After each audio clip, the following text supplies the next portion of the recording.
nous voici rendus sur l'application de backtesting. L'application s'appelle tout simplement GoCharting. C'est une alternative pour ceux qui ne peuvent pas s'offrir un TradingView version premium pour backtester. Donc, comme j'ai toujours eu à le dire dans les vidéos précédentes, pour identifier vos niveaux clés, placez-vous sur les unités de temps élevées. En l'occurrence, H1, H4. Donc, on va commencer d'abord par l'identification des niveaux clés de type simple, ou alors niveau clé simple, tout simplement. Donc, on va se rendre sur la time frame H4. Et je vais tracer d'une façon très simple un niveau clé simple, voilà. Donc là, on va se placer sur le graphique en ligne. Vous connaissez déjà le protocole. On est sur le graphique en ligne. Là, on va chercher une demi-droite. Si je vous invite encore, si vous n'avez pas eu à regarder les vidéos précédentes, allez le faire tout simplement. C'est très important. Et si vous n'êtes pas abonné à ma chaîne, abonnez-vous, likez cette vidéo pour permettre à l'algorithme YouTube de faire la promotion de la vidéo. C'est extrêmement important.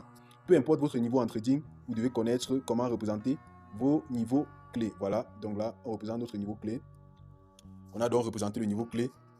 On revient sur le graphique en chandelier japonais. Candlestick, voilà.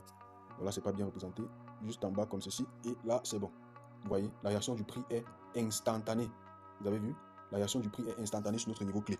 Voilà, là, c'était pour le cas du niveau clé A. Le niveau clé simple, voilà. Il s'agit d'un niveau clé en forme de A. Donc là, on va revenir sur la time frame 1 heure pour essayer de représenter un niveau clé muni de déséquilibre. Voilà. Donc là, ici, on a notre niveau clé muni de déséquilibre. Il s'agit d'un niveau clé en forme de A. Je vous l'ai dit dans les vidéos précédentes, le niveau clé en forme de A, c'est pour les ventes. Le niveau clé en forme de V, c'est pour les achats. Mais il faudrait être flexible en tant que trader. Vous devez être très flexible. Savoir que vous, en tant que trader, vous réagissez au prix. Vous ne le prédisez pas. Vous ne prédisez pas le marché. Vous réagissez au marché parce que le mouvement d'ensemble, en fait, la logique de déplacement du marché est une logique pas très explicite en fait. C'est une logique algorithmique. Donc là, vous pouvez constater tout simplement que ce niveau clé est muni de déséquilibre. Donc là, je vais chercher la flèche comme ceci. Voilà le premier déséquilibre. Chandelier à gros corps. Voici le second déséquilibre. Chandelier à grand corps. Et enfin, le troisième déséquilibre. Chandelier à grand corps. La logique, c'est quoi en fait? La logique, c'est tout simplement que le niveau clé, dans sa représentation, vous voyez, soit il est respecté, soit il est détruit. Le déséquilibre vient du fait que le niveau clé, dans le premier cas ici, il n'a pas été respecté, mais il a été détruit. Il a été détruit par un chandelier japonais à grand corps. Oui, là c'est bon. On a donc une cassure de niveau clé. Ça engendre quoi? Un sentiment de hausse. Le sentiment du marché est en train de devenir haussier. Un marché qui était précédemment baissier, ne l'oublions pas. Voilà, le sentiment de marché est en train de devenir haussier. Ensuite, dans le deuxième cas, on a une deuxième cassure.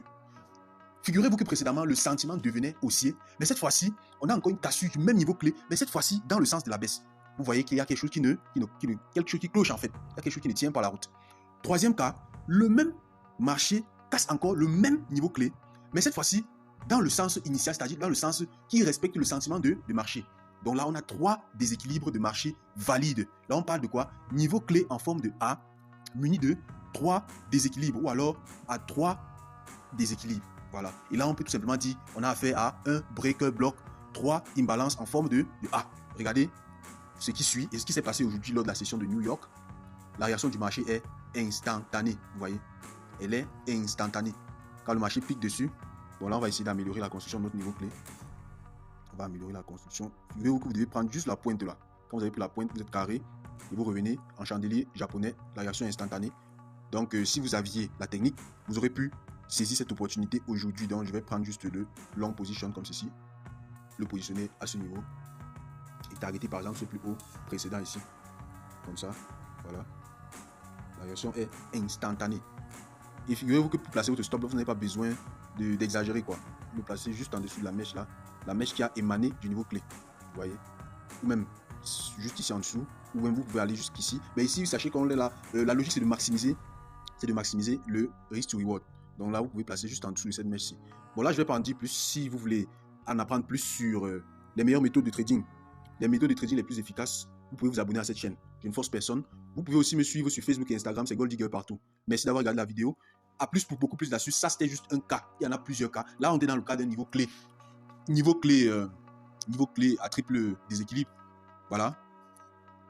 À triple déséquilibre. Donc là, on a représenté dans un premier cas un niveau clé simple. Le marché, vous voyez la réaction du marché, elle est plus dans ce deuxième cas, niveau clé, triplement déséquilibré. Vous voyez la réaction du marché, elle est aussi plus. Vous pouvez placer comme TP1 juste ici, TP2 ici, TP3 beaucoup plus haut quoi. Mais sachez que gold va beaucoup percer pour les jours ou voire même les semaines à venir. Donc on peut se placer sur du daily par exemple. Gold va percer. Donc si vous êtes en vente sur le gold, c'est mieux de fermer avant qu'il soit trop tard. Donc le target minimum c'est ici. Gold va aller chercher les 4300. Bon, disons 4200 puisque c'est un niveau weekly. C'est le target minimum. Là vous vous placez en 1 heure ou alors en 4 heures. Voilà, comme ça. Et vous avez là, tout est clair, tout est propre. Merci d'avoir regardé la vidéo. N'hésite pas à t'abonner, je t'en prie. Ça fait bientôt 1 à 2 ans que je travaille cette chaîne. Et je ne suis vraiment pas encouragé, je ne suis pas motivé parce que la chaîne ne progresse pas. Alors que je donne les bonnes informations gratuitement. Abonne-toi, merci, like la vidéo aussi. Merci. On se prend dans une prochaine vidéo pour beaucoup plus de conseils et d'astuces concrets en trading. Moi, c'est Gold Digger, je suis trader indépendant. J'ai une technique assez simple, assez efficace, assez pertinente qui me permet de trader tous les marchés financiers, que ce soit le Bitcoin, que ce soit le GBP USD, que ce soit l'or. En fait, ce sont mes 3 principales paires que je traite efficacement. Sinon, ma stratégie marche sur tous les marchés en fait. Merci de t'abonner. A plus pour une prochaine vidéo.